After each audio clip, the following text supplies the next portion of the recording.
खेती। राघव हर साल अपने खेतों में सिर्फ और सिर्फ प्याज की खेती किया करता था। अक्सर वो इस बात का ध्यान रखता था कि बाजार में कौन सी सब्जी की बहुत ज्यादा डिमांड है। अक्सर उसी सब्जी का वो खेती किया करता था। प्याज की हमेशा ही बाजार में अच्छी डिमांड रहती थी, इसीलिए वो ज्यादातर प्याज ही बोता था। एक साल प्याज के दाम आसमान छूने लगे थे। राघव की पत्नी ने उससे कहा, अजी सुनते हो, बीज डालने का समय हो गया है। पूरे गांव ने बीज डाल भी दिए और आप अभी तक बाजार से बीज लेकर भी नहीं आए हो। बात क्या है? अरे तुम तो नाराज हो जाती हो। आज वहीं जाने का मेरा प्रोग्राम है। मैं शहर जाकर बीज लेकर आता हूँ और उसी दुकान से लाऊंगा जहाँ से हमेशा से लाता हूँ। मुनाफा तो बिल्कुल निश्चित रूप से होगा। राघव शहर उसी दुकान पर जाता है जहाँ से वो हर साल बीज लेकर आया करता था, लेकिन इस साल वो दुकान बंद थी। आस-पास पूछने के बाद पता चलता है कि अब वो दुकान घाटे में जा रही थी, इसीलिए हमेशा के लिए बंद हो गई। राघव को किसी और दुकानदार और उसके बीज पर बिल्कुल भरोसा नहीं था। राघव खाली हाथ घर लौट आता है। उसकी पत्नी ये सारी बात सुनकर हैरान रह जाती है। ये आपने क्या किया? एक दुकान बंद हो गई तो क्या हुआ? अरे किसी और दुकान से ले लेते। सारी दुनिया एक ही दुकान से हमेशा ही थोड़ी ना बीज लेती है। अब क्या बोओगे? क्या करोगे? मैं तो कहती हूँ कल ही जाओ और जाकर बीज लेकर आओ। अगले दिन राघव नई नई दुकानों पर जाकर बीज के लिए बात करता है, मगर कहीं भी उसे प्याज के बीज नहीं मिलते। पूरे बाजार में प्याज के बीज खत्म हो चुके थे। यही बात जब वो घर में पत्नी को आकर बताता है तो वो बहुत नाराज हो जाती है। हे भगवान, जिसका डर था वही हुआ। अब क्या करेंगे? मुनाफा तो छोड़िए, खेती करना ही मुश्किल है बिना बीज के तो। राघव मुस्कुराते हुए अपनी पत्नी से कहता है, मैं जानता था तुम यही कहोगी, लेकिन इस बार मेरे पास एक उपाय है। उपाय? कैसा उपाय? राघव घर में पड़ा हुआ एक पुराना संदूक खोलता है और उसमें से कुछ बीज निकालता है। अपनी पत्नी को दिखाते हुए राघव कहता है, ये बीज देख रही हो? ये मरते हुए माँ ने मुझे दिए थे। ये कोई आम बीज नहीं है, ये बहुत अच्छी फसल के बीज हैं। माँ ने कहा था, कभी किसी मौसम में अगर ऐसा हो कि बीज न मिले तो इन बीजों को खेतों में डालकर गुजारा कर लेना। माँ तो माँ होती है ना। देख, मेरे पास बीज है।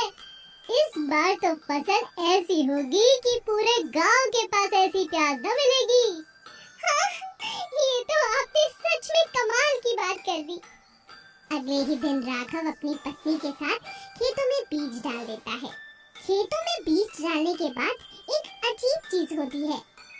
एक एक प्याज का साइज इतना बड़ा होता है कि हर कोई दूर दूर से उसके खेत देखने आता है। एक एक प्याज 5-5 किलो का था। न केवल राघव का प्याज दूर देश तक जाता है, बल्कि उसे इस बात का बहुत मुनाफा भी होता है। कभी कभी नुकसान के पीछे भी कोई फायदा होता है। बस हमें अपने नजरिए को बदलने की जरूरत है। जादुई संतरे का पेड़। चिंटू हर रोज अपनी माँ के सोने के बाद पास के गांव से बाग में लगे हुए छोटे छोटे मीठे मीठे संतरे तोड़ने के लिए जाया करता था। कभी कभी वो अपने दोस्त मिंटू को भी अपने साथ ले जाया करता था। एक दिन चिंटू की माँ ने सोने से पहले उसे चेतावनी दी। देख चिंटू, मैं सोने जा रही हूँ। सुबह 4 बजे की उठी होती हूँ। सारा शरीर टूट रहा है। कितना काम भी बाकी है। अब मुझे 1 घंटा सोने देना। बिल्कुल परेशान मत करना। और खबरदार, जो तू पास वाले बाग में गया, तू जानता नहीं वहाँ सांप, बिच्छू, ना जाने कैसे कैसे जीव है। कहीं किसी ने तुझे काट लिया तो क्या होगा? तू मेरी इकलौती संतान है रे। अरे माँ, तुम परेशान क्यों होती हो? मैं कहीं नहीं जाऊंगा। तुम आराम से सो जाओ। पक्का? हाँ, पक्का। माँ के सोते ही वादा चिंटू भूल गया और चला गया अपने दोस्त मिंटू के साथ वाले बाग में, जहाँ मीठे मीठे रसीले संतरे लगे हुए थे। अरे मिंटू, माँ ने कहा है जल्दी आने के लिए। अगर जल्दी ना पहुँचा तो वादा टूट जाएगा और आज तो पक्का पिटाई होगी यार। अरे अरे, तू टेंशन क्यों ले रहा है? तू चिंता मत कर, फटाफट संतरे तोड़ते हैं और घर जाकर खाएंगे, ठीक है? हाँ यार, ये ठीक है। चिंटू और मिंटू बाग में बड़े बड़े पेड़ों पर चढ़ जाते हैं, फटाफट संतरे तोड़ते हैं और अपने अपने घर लौट जाते हैं। चिंटू अपनी माँ के उठने से पहले पहुँच जाता है और संतरे मजे से खाने लगता है। अचानक उसकी झोली में जितने भी संतरे थे सभी खत्म हो जाते हैं, लेकिन एक संतरा उससे छीनने का नाम भी नहीं लेता। जैसे ही उसकी माँ नींद से जागती है तो चिंटू उससे कहता है, माँ, ये संतरा तो मुझसे खुल ही नहीं रहा। अरे तू फिर से गया था क्या बाग में? अरे माँ, ये तो कल का पड़ा हुआ है। अच्छा ठीक है, दिखा मुझे। चिंटू की माँ उस संतरे को देखकर हैरान रह जाती है। बेटा चिंटू, ये कोई खाने वाला संतरा नहीं है, ये तो सोने का है। क्या कहा माँ? सोने का? हाँ, ये देख बेटा। माँ, अब तो हमारी गरीबी दूर हो गई, हमारे पास बहुत पैसे आएंगे ना? पहले ये बता, तू ये लाया कहाँ से? चिंटू अपनी माँ को सारी बात सच बता देता है। दोनों माँ बेटा बाग में पहुँचते हैं और तब चिंटू की माँ की नजर एक बड़े से पेड़ पर जाती है, जहाँ पर सारे ही संतरे सोने के थे। अरे चिंटू, बेटा ये तो कमाल हो गया, सोने के हैं सारे संतरे। जल्दी जल्दी तोड़, भगवान ने मेरी सुन ली। अब तो गरीबी गई रे गई, अब तो भाई कोई चिंता नहीं। चल बेटा, मैं भी तेरे साथ ही पेड़ पर चढ़ जाती हूँ। दोनों माँ बेटा पेड़ पर चढ़ जाती हैं और सारे के सारे संतरे तोड़ लाते हैं और धीरे धीरे उनकी गरीबी बिल्कुल दूर हो जाती है। 5 पैसा चोर। एक गांव में किशन नाम का एक आदमी रहता था। वो बहुत ही शैतान और बदमाश था। वो चाकू छुरी चलाने में बहुत माहिर था और वो इसी के बल पर पूरे गांव में चोरी और डाके डाला करता था।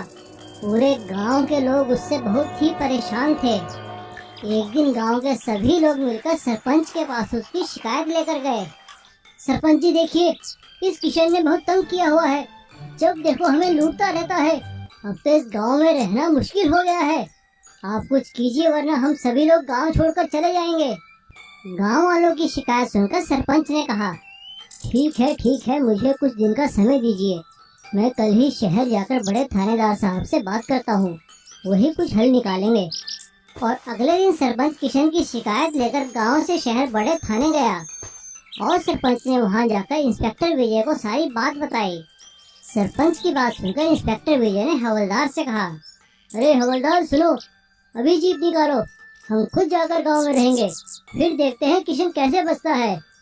और इंस्पेक्टर विजय सरपंच और अपने साथियों को लेकर गांव में बिना वर्दी के आ जाता है और उसी रात इंस्पेक्टर विजय किशन को चोरी करते हुए रंगे हाथ पकड़ लेता है और उसे जेल में बंद कर देता है। जेल में किशन बांस के फर्नीचर बनाने का काम सीखता है, लेकिन वो सुधरने के लिए नहीं बल्कि किसी और मकसद से ये काम सीख रहा था। अपनी सजा काटने के बाद जब किशन बाहर आता है तो वो फिर से चोरी करना शुरू कर देता है और दिखावे के लिए गांव में ही एक बांस के फर्नीचर बनाने की दुकान खोल लेता है। लेकिन कुछ दिनों बाद किशन शहर जाकर वहाँ एक बड़े बैंक में चोरी करता है और सारा पैसा एक बड़े बांस के फर्नीचर में छुपा देता है ताकि किसी को पता ही नहीं चले। अगले दिन सुबह शहर में हंगामा मच जाता है और इंस्पेक्टर विजय को इसकी छानबीन करने के आदेश दिए जाते हैं। इंस्पेक्टर विजय को सीधा सीधा किशन पे शक होता है और वो पुलिस को लेकर किशन की दुकान में आते हैं। अरे किशन, कैसे हो भाई? आइए साहब आइए, देखिए ना, मैंने तो सब चोरी चकारी छोड़ दिया है, बस अब मेहनत करता हूँ, 2 रोटी कमा लेता हूँ।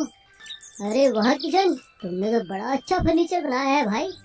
अरे ये इतने मोटे बांस की कुर्सी ये किसने बनवाई है भाई? अरे नहीं साहब, ये तो बस मैंने दुकान में रखने के लिए बनाई है। लोगों को सैंपल दिखाना पड़ता है ना, इसीलिए मैंने मोटे बांस की बनाई है ताकि ज्यादा दिन तक टिकी रहे।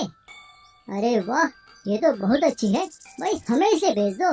अरे नहीं साहब, जैसा मैंने कहा ना, ये तो बस दुकान में रखने के लिए बनाई है। किशन की बात सुनकर इंस्पेक्टर को उस पर शक होता है और वो अपने खोजी कुत्तों को बुलाता है। खोजी कुत्ते जैसे ही किशन की दुकान में आते हैं तो मोटे बांस की कुर्सी की ओर देखकर भौंकने लगते हैं। कुत्तों को भौंकता देखकर इंस्पेक्टर विजय सारी बात समझ जाता है और वो तुरंत सिपाहियों को आदेश देता है कि बांस की कुर्सी को तोड़ दिया जाए। सिपाही बांस की कुर्सी तोड़ते हैं और सभी लोग हैरान रह जाते हैं। उसके अंदर से तो नोट ही नोट निकल रहे थे, वो भी बैंक के डाके वाले नोट। और किशन की बांस में पैसा छुपाने की साजिश नाकामयाब होती है और पुलिस उसे पकड़कर जेल में बंद कर देती है और फिर से सभी लोग गांव में निश्चिंत होकर रहने लगते हैं। इसीलिए कहते हैं ना, चोरी का फल बुरा ही होता है।